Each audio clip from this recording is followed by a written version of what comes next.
In today's video, I'll show you how to activate Windows 10 Pro using Command Prompt in a simple and safe way. This method works only if you have a genuine Windows product key. First, click on the Start menu and type CMD. Now, right-click on Command Prompt and select Run as Administrator. Click Yes when the permission box appears. Once the Command Prompt window opens, you need to install your product key. Type this command, slmgr.vbs/ipk. Then press space and enter your own 25-character Windows product key. You can find this key on your Windows purchase email, product box, or sticker, depending on how you bought Windows. After entering the key, press Enter.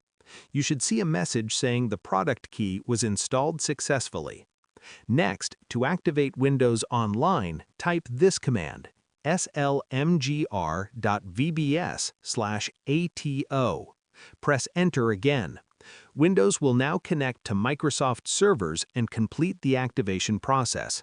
After a few seconds, you should see a confirmation message. To double-check, go to Settings, then Update and Security, and click Activation. You should see that Windows 10 Pro is activated. And that's how you activate Windows 10 Pro using Command Prompt. Share this video and subscribe for more helpful tutorials.